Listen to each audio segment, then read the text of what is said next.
মেয়ের মায়েদের কারণে অনেক মেয়েদের সংসার নষ্ট হয়ে যায়, জানেন এটা? আমার সাথে অনেক, হ্যাঁ, এই যে অনেকে একমত। মেয়ের মায়ের কারণে। কি কারণে আমি আজকে কি বলবো, এবং এই কারণে যদি কোনো মেয়ের সংসার নষ্ট হয়, আমি মাদেরকে বলছি, ধরে নেন মেয়েটাকে বিয়ে দিল, আপনার পরিবেশ আলাদা, মেয়ের শ্বশুর বাড়ির পরিবেশ আলাদা, খুব স্বাভাবিক। আপনার ঘরে যে স্টাইলে যে মেনুতে সে খাওয়া দাওয়া করতো, ওই বাড়িতে তো সেই স্টাইলে সেই মেনুতে খাওয়া দাওয়া করবে না, এটাই নিয়ম। ওই বাড়ির পরিবেশ এই বাড়ির পরিবেশের মধ্যে অনেক পার্থক্য থাকবে। মেয়েটাকে যখন আপনি বিয়ে দিবেন, তখনই আপনার বুঝিয়ে দেওয়া দরকার, তোমার ঘরে যেভাবে তুমি মানে এয়ালিপনা করেছো, তুমি কি রান্নাঘরে যাও না, আমি ছিলাম, এজন্য এই সিস্টেম কিন্তু শ্বশুর বাড়িতে চলবে না। আপনার উচিত হলো তাকে বুঝিয়ে বলে দেওয়া, কিন্তু উপরন্তু আপনি কি করছেন জানেন? অনেক মায়েরা এই অপরাধটা করছেন। আমি যদি বলি আপনারা বুঝবেন যেটা অপরাধ হচ্ছে। যুক্তি দিয়ে কি বলবো আজকে আমি? প্রথম কথা হচ্ছে, মেয়েটা নতুন পরিবেশে যাওয়ার পর খাপ খাওয়াতে একটু কষ্ট হয়ে যায়। আজকাল মোবাইলের যুগ, ভিডিও কলে আপনাকে জানালো, ভাল লাগে না ওদের ভাত, ভাল লাগে না এই সেটা, হ্যাঁ, তারপরে দেখুন আপনার কি ননাস আমার কাছে এটা বলে ওটা বলে, এর আচরণ ভালো লাগে না, এই যে বিভিন্ন ধরনের মন্তব্য আপনাকে করেছে,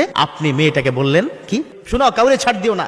শ্বশুর যদি তোমার উপর অতিরিক্ত প্রেসার দেয়, বলবা যে আব্বা এত করতে পারবো না। দেবর যদি কিছু বলে, বলবা তুমি আমার কাছে আসবা না। অর্থাৎ আপনি যদি নেগেটিভলি তাকে আবার বুঝান, আপনি যদি তাকে উৎসাহ বা তাকে যদি আপনি সান্ত্বনা না দিয়ে যদি তাকে উস্কে দেন, ওই মেয়েটা দেখবেন বেয়াদব হয়ে যায়। আবার বলে স্বামীদের কিন্তু একটু টাইট দিয়ে কি রাখবি, ছাড় দিবি না, হ্যাঁ, এত রাতে আসে, কোত্থেকে আসে, কি করে না করে সব খবর রাখবি।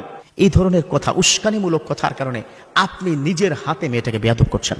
এখানেই শেষ। খুব খেয়াল করবেন আপনারা এখানে কি যারা মেয়ের বাবা আছেন, মেয়েকে যারা বিয়ে দিয়েছেন, দেখবেন এক মাস পরে মেয়ে যদি আপনার কি ঘরে আসে, দেখবেন আপনার স্ত্রী আর আপনার মেয়েটা সারাক্ষণ কথা বলে, গোসিপিং, কন্টিনিউয়াসলি তারা কি গোসিপিং করছে, কথা বলছে, গিবত করছে। ভালো করে শুনে দেখবেন, খালি গিবত। শ্বশুর বাড়ি কি গিবত করছে মায়ের কাছে, মা আবাসকে চুষকাচ্ছে, হ্যাঁ ছাড় দিবি না, এবার এত ছাড় দেওয়া কি যায় না, ঠিকই বলছিস তুই, আমি দেখবো এটা, এই সেই, এই ধরনের বিভিন্ন উস্কানিমূলক কথা বলে। এই যে গিবত করছে, আপনি কি জানেন আপনার মেয়ের কপাল আপনার স্ত্রীকে পুড়িয়ে দিচ্ছে?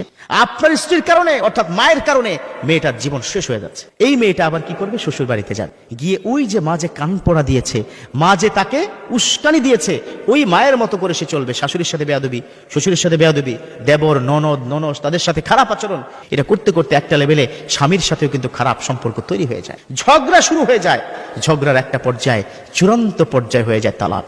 অথচ বিশ্বনবী স্বামী স্ত্রী সম্পর্কে বলেছেন একজন আরেকজনের পোশাক। আল্লাহ বলে দিয়েছেন, হুন্না লিবাসুন লাকুম ওয়া আনতুম লিবাসুন লাহুন্না, ও দুনিয়ার স্ত্রী তোমরা তোমার স্বামীর পোশাক। স্বামীদেরকে বলেছেন, এই দুনিয়ার স্বামী, তোমার স্ত্রী তোমার পোশাক, তুমি তোমার স্ত্রীর পোশাক। এত ভালো সম্পর্ক মা আপনার কারণে কিন্তু নষ্ট হচ্ছে। আপনি মেয়েকে কান পড়া দিচ্ছেন, আপনি মেয়েকে খারাপ বানাচ্ছেন, তাকে উস্কানি দিচ্ছেন। আপনার কি উচিত ছিল, মেয়েটা যখন আপনার কাছে আসবে, এই খবরদারি কথা কি বলবি না, আর একদিনও কি বলবি না, মানে আনিস, আমি তোর বাবার সংসার করছি 30 বছর, আমি কিন্তু এভাবেই আমার কি চলেছে। খুব স্বাভাবিক, একটা পরিবেশ থেকে অন্য পরিবেশে গেলে এ ধরনের হয়।